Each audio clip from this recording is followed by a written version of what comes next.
सरकारच्या पुरवणी मागण्यांवर पवारांनी टीका केली। अर्थसंकल्पानंतर 8 दिवसात पुरवणी मागण्या, सरकारी योजनांच्या अंमलबजावणीवर पवारांना संशय। योजनांसाठी लागणारा निधी आणि तरतुदीत तफावत असल्याचं देखील सांगण्यात येत आहे। सरकारच्या पुरवणी मागण्यांवर पवारांनी टीका केलेली आहे। अर्थसंकल्प जाहीर झालं, अर्थसंकल्प सादर झाल्याच्या 8 दिवसात पुरवणी मागण्या, सरकारी योजनांच्या अंमलबजावणीवर पवारांना संशय आहे।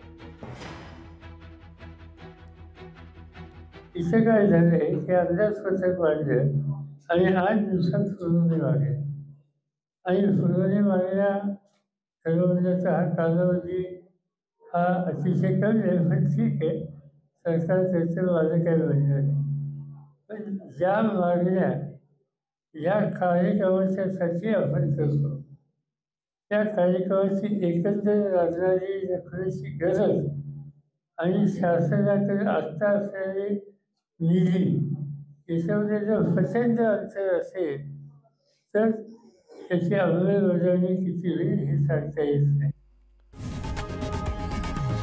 लोकशाही मराठी ऐका, पहा, जागरूक रहा।